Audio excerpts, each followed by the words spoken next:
इतकं अचीव करेल असं मला वाटलं नव्हतं. कारण त्याच्या मागचं कारणच तसं होतं. मी मूळचा एका छोट्या शहरातून असल्यामुळे आणि माझं कुठलंही इंजिनिअरिंग किंवा सायन्सचं बॅकग्राऊंड नसल्यामुळे मला माहिती नव्हता रोड मॅप की मला कुठे जायचं आहे, काय करायचं आहे. बरं, फर्स्ट ऑफ ऑल आपण हे करूया की इम्पोस्टर सिंड्रोम म्हणजे काय. मराठीमध्ये एक शब्द असतो न्यूनगंड. न्यूनगंड आणि इम्पोस्टर सिंड्रोम मध्ये थोडासा फरक आहे. न्यूनगंड मध्ये असं असतं की आपल्याला असं वाटतं की मला काहीच माहिती, बरोबर, किंवा माझा आत्मविश्वास खूप कमी आहे. इम्पोस्टर सिंड्रोम मध्ये असं होतं की एखादी व्यक्ती जर काही करत असेल तर आपल्याला असं वाटतं की ती माझ्यापेक्षा फार चांगलं करते, ती माझ्यापेक्षा फार जास्त नॉलेजेबल आहे, हुशार आहे, त्या व्यक्तीला माझ्यापेक्षा जास्त माहिती आहे. तुम्हाला ऐकून आश्चर्य वाटेल की इम्पोस्टर सिंड्रोम कुणाला होता? अल्बर्ट आईन्स्टाईनला इम्पोस्टर सिंड्रोम होता. हा जगातला सगळ्यात मोठा शास्त्रज्ञ. त्याला असं वाटत होतं की मला काहीच माहिती नाही, जगाला जास्त माहिती आहे माझ्यापेक्षा.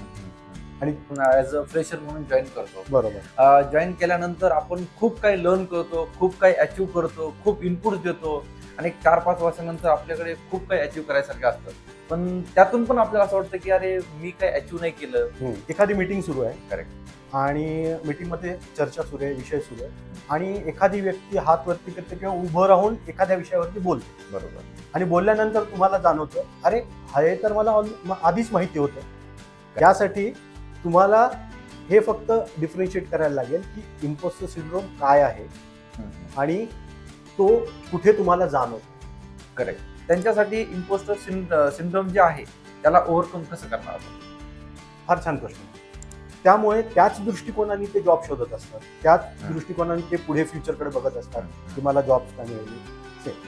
तर आता तुम्हाला असं कधी झालं की आपल्याला इम्पोस्टर सिंड्रोम आहे, आपण त्यातून जातोय, हे ऍड्रेस कधी झालं? तुम्हाला झालं की तुम्हाला कोणी सांगितलं? म्हणजे आयटी अजून सुद्धा आहे, लोकांना असं वाटतंच की मी टेस्टर आहे, हा डेव्हलपर आहे आणि डेव्हलपरला माझ्यापेक्षा जास्त आहे. करेक्ट. तर पूर्णपणे मोडला की डेव्हलपर्स आपल्यापेक्षा हुशार असतातच. असेल ते हुशार असतात, त्यामध्ये हे नाही, पण आपल्यापेक्षा सगळे डेव्हलपर हुशार नसतात. ऍक्सेप्ट करणं, कुठलीही सिच्युएशन ऍक्सेप्ट करणं हे सगळ्यात महत्त्वाचं आहे. आणि ज्या दिवशी तुम्ही ते ऍक्सेप्ट केलं त्या दिवशी तुम्ही त्याला ओव्हरकम 101% तुम्ही करता. तुमच्याकडे कॉन्फिडन्स पण नाहीये, तुमच्याकडे टेक्निकल नॉलेज पण नाही, तुम्हाला इंटरव्ह्यू मध्ये क्रॅक करायचे, जॉब पाहिजे, चांगलं पॅकेज पाहिजे, एवढं सगळं नाही होणार. तर आज आपण अशा टॉपिकवरती डिस्कस करणार आहोत किंवा आज आपण बोलणार आहोत की जे सगळ्या लोकांना त्रास होतो. मी म्हणेल की आयटीच नाही तर बाकीच्या फील्डच्या लोकांना पण त्रास होतो, बट असं बाहेर कोणी मोकळं बोलत नाही किंवा काय. आणि कधी कधी असं पण होतं की तो आपल्याला प्रॉब्लेम होतो, त्रास होतो, बट तो आपल्याला समजत नाही की आपण कशामध्ये आहोत. तर आज आपण खूप इम्पॉर्टंट टॉपिकवरती बोलणार आहोत, तेच म्हणजे इम्पोस्टर सिंड्रोम. तर या टॉपिकवरती बोलण्यासाठी आज आपल्याकडे नागेश देशपांडे सर आहेत आणि त्यांचा ओव्हरऑल एक्सपिरियन्स बघायचा जर झाला तर आयटी मध्ये ऑलमोस्ट 17 to 18 इयर्सचा एक्सपिरियन्स आहे त्यांना. आणि सध्या ते एक टॉपमोस्ट आयटी कंपनीमध्ये ॲज अ अजाईल लीड म्हणून आहेत. तर वेलकम टू आयटी वाला देव सर. आणि धन्यवाद. आणि तुमचं शॉर्ट इंट्रोडक्शन. सो नमस्कार, मी नागेश देशपांडे आणि मी सध्या एका नामांकित सर्व्हिसेस कंपनीमध्ये स्क्रम मास्टर अजाईल लीड म्हणून काम करतो गेले 17-18 वर्ष. आणि देवीदासनी जो प्लॅटफॉर्म बनवला आहे त्यामध्ये येऊन मला फार आनंद झाला आहे की या, आणि जेव्हा आम्ही भेटलो आणि बोललो तर म्हटलं या मुद्द्यावर बोलायला हवं. सो तुम्हाला सांगायची इच्छा अशी आहे की मी सुद्धा तुमच्यासारखाच एका छोट्या शहरातून आलो आहे. आधी नॉन आय टीमध्ये होतो, मग आय टीमध्ये आलो, 10-12 वर्ष सॉफ्टवेअर टेस्टिंग केलं आणि मग त्यानंतर माझं करिअर मी अजाईलमध्ये मूव्ह केलं. आणि बस अजून या विषयावरती अजून बोलायला मला खूप आवडेल. नागेश, जेव्हा तुम्ही आय टीमध्ये आले तेव्हा तुम्हाला असं जाणवत होतं की यार मी हे सगळं अचीव करेल, आणि आता इथे आल्यानंतर तुम्हाला कसं वाटतंय? नाही सर, मला असं कधीच इतकं अचीव करेल असं मला वाटलं नव्हतं. कारण त्याच्या मागचं कारणच तसं होतं. मी मूळचा एका छोट्या शहरातून असल्यामुळे आणि माझं कुठलंही इंजिनिअरिंग किंवा सायन्सचं बॅकग्राऊंड नसल्यामुळे मला माहिती नव्हता रोड मॅप की मला कुठे जायचं आहे, काय करायचं आहे. आणि जसं मला माझा इंटरेस्ट, पॅशन जिथे मला घेऊन जात होता तिथे मी आलो. आणि आज जेव्हा मी मागे वळून बघतो तेव्हा मला जाणवतं की नाही, आपण भरपूर काही अचीव केलेलं आहे. आणि त्यामुळेच मला लोकांशी बोलायला, त्यांच्याशी संपर्क साधायला खूप आवडतं. मी हा क्वेश्चन तुम्हाला का केला माहिती आहे ना, कारण आपला टॉपिक आहे इम्पोस्टर सिंड्रोम. तर मला त्याविषयी विचारायचं की तुम्हाला हे कुठे ऍड्रेस झालं. बरं, फर्स्ट ऑफ ऑल आपण हे करूयात की इम्पोस्टर सिंड्रोम म्हणजे काय. सो इम्पोस्टर सिंड्रोम ही एक अशी परिस्थिती आहे किंवा अशी सिच्युएशन असते की ज्यामध्ये वेळेच्या वेळी आपल्याला असं वाटत असतं की माझं नॉलेज फार कमी आहे जर तुलना केली, कम्पेअर केलं करेक्ट इतरांशी. Correct correct. मराठीमध्ये एक शब्द असतो न्यूनगंड. न्यूनगंड आणि इम्पोस्टर सिंड्रोम मध्ये थोडासा फरक आहे. न्यूनगंड मध्ये असं असतं की आपल्याला असं वाटतं की मला काहीच माहिती नाही, बरोबर, किंवा माझा आत्मविश्वास खूप कमी आहे. पण तिथे आपण दुसऱ्याचा आत्मविश्वास त्याला कम्पेअर करत नाही. इम्पोस्टर सिंड्रोम मध्ये असं होतं की एखादी व्यक्ती जर काही करत असेल तर आपल्याला असं वाटतं की ती माझ्यापेक्षा फार चांगलं करते, ती माझ्यापेक्षा फार जास्त नॉलेजेबल आहे, हुशार आहे, त्या व्यक्तीला माझ्यापेक्षा जास्त माहिती आहे, असं वाटत राहणे. कंपॅरिझन वाटत राहत, असं फक्त वाटत असतं. ओके. मुळामध्ये असं असतं की तुम्हाला सुद्धा तितकंच नॉलेज असतं, फक्त ते तुम्हाला जाणवत नाही. आता यासाठी काय करायचं तेच आपण डिस्कस करूया. बरोबर. बरं, आता यावरती तुम्ही चांगला एक्झाम्पल सांगितलं की इम्पोस्टर सिंड्रोम म्हणजे काय. तर माझा हा नेक्स्ट क्वेश्चन असेल की हे कोणाकोणामध्ये असं ऍड्रेस दिसतं, आयटी मध्येच आहे की बाकीच्या फील्ड्स मध्ये पण आहे. हा, तर हा एक लक्षात घ्या मित्रांनो की हा फक्त आयटी मधल्या लोकांना नसतो. इम्पोस्टर सिंड्रोम हा कुठल्याही कॉमन व्यक्तीला होऊ शकतो. ओके. तर आयटी मध्ये लोक असं जवळ सोबत बसून समोरासमोर बसून काम करतात, त्यामुळे आपला इंटरॅक्शन, कोलॅबरेशन जास्त असतं. करेक्ट. तेव्हा मग एखादी व्यक्ती एखाद्या टेक्निकल टॉपिकवरती बोलते, काही ब्लॉग्स लिहिते किंवा व्हिडिओ बनवते, एखाद्याला प्रमोशन मिळतंय, या घटना जेव्हा तुमच्यासोबत घडत राहतात आणि त्या आपल्यासोबत होत नाही, तेव्हा आपल्याला असं वाटतं की अरे माझी तर क्षमताच नाही, मला माहितीच नाही. करेक्ट. हे आयटी मध्ये जास्त कोलॅबरेशन असल्यामुळे आपल्याला, पण हे नॉन आयटी मध्ये सुद्धा आहे. तुम्हाला ऐकून आश्चर्य वाटेल की इम्पोस्टर सिंड्रोम कोणाला होता. अल्बर्ट आईन्स्टाईनला इम्पोस्टर सिंड्रोम होता. हा जगातला सगळ्यात मोठा शास्त्रज्ञ, त्याला असं वाटत होतं की मला काहीच माहिती नाही, जगाला जास्त माहिती आहे माझ्यापेक्षा. आणि त्यांनी किती मोठे मोठे सिद्धांत मांडले. करेक्ट. आता कम्पेअर करा स्वतःला आणि अल्बर्ट आईन्स्टाईनला. ठीक आहे, मग तुम्हाला हे जाणवल की इम्पोस्टर सिंड्रोम हा फार एक कॉमन सिंड्रोम आहे जो प्रत्येक जणाला होऊ शकतो. करेक्ट. फक्त आपल्याला त्याबद्दल माहिती नाही. म्हणजे आयटी मध्ये पण आपण कधी कधी असं करतो की छोट्या छोट्या आपण ऍज अ फ्रेशर म्हणून जॉईन करतो. बरोबर. जॉईन केल्यानंतर आपण खूप काही लर्न करतो, खूप काही अचीव्ह करतो, खूप इनपुट्स देतो आणि 4-5 वर्षानंतर आपल्याकडे खूप काही अचीव्ह करायसारखं असतं. पण त्यातून पण आपल्याला असं वाटतं की अरे मी काही अचीव्ह नाही केलं किंवा मी काही इनपुट नाही दिले. पण ऑलरेडी जे तुमचं पॅकेज म्हणा किंवा जी टेक्नॉलॉजी म्हणा किंवा तुमची प्रोफेशनल पर्सनल ग्रोथ म्हणा ती खूप झालेली आहे, पण तरी पण असं वाटतं की यार नाही, मी अजून काही अचीव्ह नाही केलेलं. बरोबर. तर याबद्दल मी आपण मागे बोलतानाच आत्ताच असं म्हटलं की आपण कम्पॅरिझन करतो, आपण बघतो. करेक्ट. की एखादा ऑनसाईट गेलाय, एखाद्याला पॅकेज मिळालंय, एखाद्याला. आणि प्लस महत्वाचा मुद्दा कुठे येतो की जेव्हा एखादी व्यक्ती एखाद्या विषयावरती भरपूर बोलते. आता अजून एक एक्झाम्पल देतो की एखादी मीटिंग सुरू आहे. करेक्ट. आणि मीटिंग मध्ये चर्चा सुरू आहे, विषय सुरू आहे, आणि एखादी व्यक्ती हात वरती करते किंवा उभं राहून एखाद्या विषयावरती बोलते. बरोबर. आणि बोलल्यानंतर तुम्हाला जाणवतं अरे हे तर मला आधीच माहिती होतं, फक्त तुम्ही बोलू शकला नाही. म्हणजे हे डायरेक्टली रिलेट होतं. आताच्या मीटिंग मध्ये पण असं होते आणि आपण कुठे क्लासरूम मध्ये वगैरे बरोबर तरी पण रिलेट होतं. हे शाळेत सुद्धा तुमच्यासोबत घडलेलं असेल. करेक्ट. त्यामुळे शाळेत सुद्धा तुम्हाला इम्पोस्टर सिंड्रोम होताच. करेक्ट. तर यासाठी तुम्हाला हे फक्त डिफरन्शिएट करायला लागेल की इम्पोस्टर सिंड्रोम काय आहे आणि तो कुठे तुम्हाला जाणवतो. करेक्ट. बरं, आता काय झालंय माहितीये का, आता आपण स्पेसिफिक आपण आयटी कडे येऊ. आयटी मध्ये असं झालंय की एक तर जॉब नाहीयेत. बरोबर. त्यानंतर जे फ्रेशर्स आहेत ते फ्रेशर्स खूप म्हणजे दरवर्षी पास आउट होत आहे आणि खूप टॅकल करताय किंवा मला एक थोडंसं इंटरव्ह्यू म्हणा किंवा थोडंसं डिप्रेशन मध्ये म्हणा किंवा टेन्स मध्ये म्हणा, त्यांच्यासाठी इम्पोस्टर सिंड्रोम जे आहे त्याला ओव्हरकम कसं करणार आपण. फार छान प्रश्न आहे. माहितीये का, हे बघ आता याला मी अजून एक गोष्ट जोडतो. ओके. नॉट जस्ट फक्त फ्रेशरच नाही, पण छोट्या शहरातून आलेले लोक सुद्धा. करेक्ट. ठीक आहे. त्यांचं असं असतं की त्यांचे जे आजूबाजूचा जो सगळा परिसर, सराउंडिंग आहे, ज्या लोकांमध्ये ते लोकांमध्ये मिसळतात, बोलतात, ठीक आहे, ते त्यांचा पाहण्याचा दृष्टिकोन वेगळा असतो. Correct. त्यामुळे त्याच दृष्टिकोनाने ते जॉब शोधत असतात, त्याच हम्म. दृष्टिकोनाने ते पुढे फ्युचरकडे बघत असतात हम्म. की मला जॉब्स काय मिळेल. सेम. तर आता जर त्यांना जर हा इम्पोस्टर सिंड्रोम होत असेल आणि वाटत असेल की मला तर काही माहिती नाही, तर यासाठी काही उपाय मी सांगतो. ओके. की सगळ्यात महत्त्वाचं म्हणजे तुम्ही वाचत राहा. ओके. वाचन तुम्ही चालू ठेवा. हम्म. तुमचं इंजिनिअरिंग झालंय, तुम्ही कुठला सीडॅकचा कोर्स केला, कुठलाही कोर्स केलेला आहे, त्यानंतर थांबू नका, हम्म. वाचत राहा. हम्म. त्यानंतर वेळेच्या वेळी इतरांना भेटत राहा. Okay. भेटून तुम्हाला काय वाटतंय हे बोलत राहा, हम्म. त्यांचं म्हणणं ऐकून घेत राहा. Correct. त्यानंतर जे काही आपली IT इंडस्ट्री आहे त्यामध्ये जे काही सध्या ट्रेंड्स आहेत हम्म. त्याबद्दलचे आर्टिकल्स, व्हिडिओज बघत राहा. Okay. याच्या व्यतिरिक्तही जर तुमची तयारी असेल तर तुम्ही या विषयांवरती थोडंसं लिहा. लिंक्डइनवरती लिहिलं तरी चालेल, एखादा ब्लॉग लिहिला तरी चालेल, हम्म. ट्विटरवरती लिहिलं तरी चालेल, व्हिडिओ बनवला तरी चालेल. याने या सगळ्या गोष्टींनी काय होणार, या सर्व गोष्टीमुळे तुम्हाला हे लक्षात येईल की आपल्याला किती गोष्टी माहिती आहेत आणि जी माहिती नसतील तुम्ही स्वतःहून त्या गोष्टीबद्दल अभ्यास करायला सुरुवात करा. तुमचा ओव्हरऑल एक्सपिरियन्स खूप आहे आता IT मध्ये आणि मे बी आता आपण सगळेच जण त्यातून गेलो आहोत. तर तुम्हाला असं कधी झालं की यार आपल्याला इम्पोस्टर सिंड्रोम आहे, आपण त्यातून जातोय, हे ऍड्रेस कधी झालं? तुम्हाला झालं की तुम्हाला कोणी सांगितलं? तर पहिला जो माझा अनुभव आहे हम्म. इम्पोस्टर सिंड्रोम मला जेव्हा जाणवला, करेक्ट. हा सर्वच टेस्टर्सला स्पेसिफिकली हा प्रॉब्लेम फेस होतोच, पण माहिती नाही.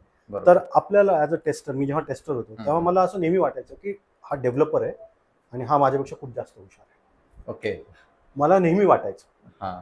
तर आहेच थोडंसं हा, IT मध्ये आहे. IT अजून सुद्धा आहे. अजून लोकांना असं तुझं- वाटतंच की मी वाटतंच. टेस्टर आहे, हा डेव्हलपर आहे आणि डेव्हलपरला माझ्यापेक्षा जास्त माहिती आहे. आहे. करेक्ट. तर मग मी जेव्हा डेव्हलपर सोबत काम करायचो तेव्हा मला असं वाटायचं की याला आपल्यापेक्षा जास्त माहिती असणार आहे. करेक्ट. मग आपण याला फार काही जास्त प्रश्न विचारायला नको. तो आपल्याला असं म्हणजे Cross question क्रॉस करेल. क्वेश्चन करेल, मला कोंडीत पकडेल असं मला Correct. वाटायचं. तर हे असं चालू होतं बरेच दिवस. एक दिवस स्पेसिफिकली एक दिवस असं झालं की मला सकाळी लवकरच असं ऑफिसला गेल्या गेल्या माझ्या मॅनेजरनी मला बोलवलं. मला म्हणे की साधारणतः गोष्ट 2007-08 ची असेल ओके. आणि मला म्हणे की तू ये, आपल्याला एक टेस्टिंग करायचं आहे. मी म्हटलं ठीक आहे आणि एक डेव्हलपरला माझ्यासोबत पेअर केलं. ओके. मी सांगितलं की हा डेव्हलपर आहे आणि तुला काहीतरी डेव्हलप करून देईल. ठीक आहे. तर मग मी त्या डेव्हलपरशी बोललो आणि तो डेव्हलपर मला म्हणे की एक साधारणतः आपण लंच टाइम पर्यंत मी तुला डेव्हलप करून देतो, मग तू हे टेस्ट कर. ओके. मग ठीक आहे. मी आपलं डेस्कवरती जाऊन बसलो, टेस्ट केसेस थोड्याफार जे काही मला कळत होत्या त्या लिहिल्या आणि वाट बघत होतो. असं दुपार झाली, लंच झाला, मी परत 4 वाजता परत त्या डेव्हलपरकडे गेलो. म्हटलं अरे तू जर आत्ता दिलंस तर मग संध्याकाळीपर्यंत टेस्टिंग होईल. करेक्ट. पण अजून सुद्धा काही झालेलं नव्हतं. मग मग शेवटी वेळ झाली, 6 वाजत आले, ऑफिस संपायची वेळ आली. मी परत त्या डेव्हलपरकडे गेलो. त्या डेव्हलपरशी मी बोलल्यानंतर मी त्याला म्हटलं प्रॉब्लेम काय, आता तू 6 वाजले, सकाळपासून आपल्याला टेस्टिंग करायचं आहे. आणि तो म्हणे की नागेश खरं सांगू का, हे मला माहितीच नाही कसं डेव्हलप करायचं. अरे मी म्हटलं अरे तुम्हाला हे सकाळी सांगायचं ना. करेक्ट. ठीक आहे. आणि योगायोगाने असं लक्षात आलं की त्यातला जो काही एक थोडाफार पार्ट होता, मी जरी टेस्टर असलो तरी तो कसा बनवायचा, डेव्हलप करायचा, क्रिस्टल रिपोर्ट्स होते, ओके. ते मला थोडीफार आयडिया होती ग्रेट. आधीच्या एक्सपिरियन्समुळे. आणि मी त्याला मदत केली. संपूर्ण काम त्यांनीच केलं, पण मी त्याला थोडीफार मदत केली की कुठून तू सुरुवात कर, काय चेंजेस करायला लागतील, काय नाही. आणि योगायोगाने त्या तो दिवस लकी दिवस समजा काही म्हणा तुम्ही, त्या दिवशी ते वर्कआउट झालं. त्या दिवशी माझा एक भ्रम पूर्णपणे मोडला की डेव्हलपर्स आपल्यापेक्षा हुशार असतातच असं. ते हुशार असतात, त्यात काही त्यामध्ये हे नाही, पण आपल्यापेक्षा सगळे डेव्हलपर हुशार नसतात. म्हणजे हे तुम्हाला त्या दिवशी पर्टिक्युलरली त्या दिवशी ऍड्रेस झाला आपल्याकडे सिंड्रोम आहे.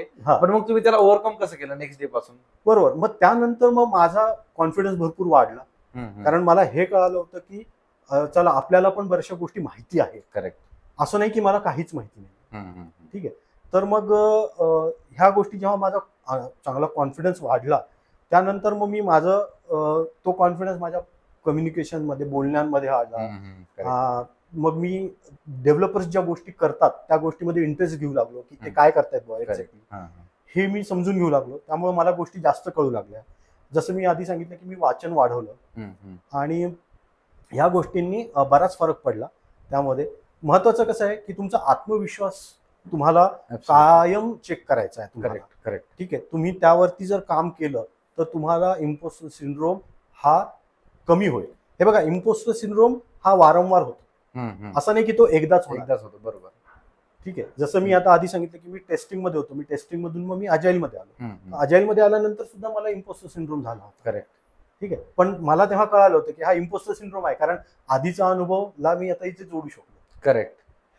मी पण ऍड करेल याच्यामध्ये की आपण काय करतो ना, आपण अचीव खूप करतो. मी जसं की ऑलरेडी पण मेन्शन केले आणि खूप माझ्या व्हिडिओमध्ये पण हेच मेन्शन करतो की तुमचा कॉन्फिडन्स एक आहे, टेक्निकल नॉलेज, दुसरा आहे तुमचा कॉन्फिडन्स. बरोबर. टेक्निकल नॉलेज असेल तर तुमचा कॉन्फिडन्स खूप असणार, आणि जर तुमच्याकडे कॉन्फिडन्स असेल ना तर तुम्हाला कोणीच रोखू शकणार नाही. बरं, तुमच्याकडे कॉन्फिडन्स पण नाहीये, तुमच्याकडे टेक्निकल नॉलेज पण नाही, तुम्हाला इंटरव्ह्यू मध्ये क्रॅक करायचे, जॉब पाहिजे, चांगलं पॅकेज पाहिजे, चांगलं टाकून, एवढं सगळं नाही होणार. तर हा जो सिंड्रोम आहे, इम्पोस्टर सिंड्रोम, हा सगळ्यांना असतो, म्हणजे आपल्या सगळ्यांना आहे, मला आहे, तुम्हाला आहे. त्यातून ओव्हरकम कसं व्हायचं हे फक्त सगळ्यात मेन आहे ऍड्रेस होणं, की हा ऍक्सेप्ट करणं, कुठलीही सिच्युएशन ऍक्सेप्ट करणं हे सगळ्यात महत्वाचं आहे. आणि ज्या दिवशी तुम्ही ते ऍक्सेप्ट केलं त्या दिवशी तुम्ही त्याला ओव्हरकम 101% तुम्ही करणार. बरं नागेश, आपण आता ऍट द एंड येऊ, आणि मी हे विचारलं की तुम्हाला हे स्पेशली आयटी मध्ये का होतं जास्त? फ्रेशर असो या एक्सपिरियन्स असो, आयटी मध्ये जास्त होतं असं मी ऐकलं. बरोबर. जसं आपण आता हे जे आयटीचं जग आहे सगळं, ठीक आहे, हे खूप ऍडव्हान्स आहे. करेक्ट. ठीक आहे, इथे टेक्नॉलॉजी खूप आहे, इंटरनेट आहे, तुम्ही जगाच्या टोकावर कोणाशी कधीही संपर्क करू शकता. ऍब्सोल्युटली. ठीक आहे, तुम्हाला व्हिडिओज दिसतात, त्यानंतर तुम्ही वाचता, इंटरनेटवरती दिसतं सगळ्या गोष्टी, आणि आपण बऱ्याचदा खूपशा गोष्टी हे यशाला जोडतो. बरोबर. ते खरं यश आहे का, ते खरं सक्सेस आहे का, हे आपल्याला माहिती नाही. Absolutely correct. ठीक आहे, तर मग जेव्हा आपण बघतो की आपल्यासोबत एखादं काम करणारी व्यक्ती, आपल्या मागून पुढे गेलेली व्यक्ती, ही जास्त सक्सेसफुल आहे. आता ही सक्सेस जे आहे हे खूप सब्जेक्टिव्ह टर्म आहे. माझ्यासाठी सक्सेसची डेफिनेशन आणि देवीदाससाठी सक्सेसची डेफिनेशन वेगवेगळी असू शकते. पण देवीदासचं सक्सेस बघून मला जेव्हा लक्षात येतं की अरे, देवीदास तर असं करतो, तर आयटी मध्ये हे प्रकर्षाने का जाणवतं, कारण आपण सोबत काम करतो. करेक्ट. आपण एक क्लोज एन्व्हायरमेंट मध्ये लोकांशी इंटरॅक्शन जास्त आहे, इंटरनेटवरती आपण गोष्टी बघतो, आपण ते कम्पेअर करायला लागतो, आणि आपण नॉलेजवर करावं.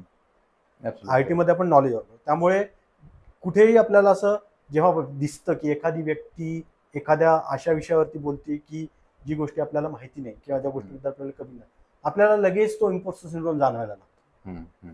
त्यामुळं आयटी मध्ये असलेल्या पहिली गोष्ट म्हणजे भरपूर तंत्रज्ञान, इंटरनेट झालं, व्हिडिओज झाले, त्यानंतर आपण जे कोलॅबरेशन क्लोज सर्किटमध्ये काम करतो. करेक्ट.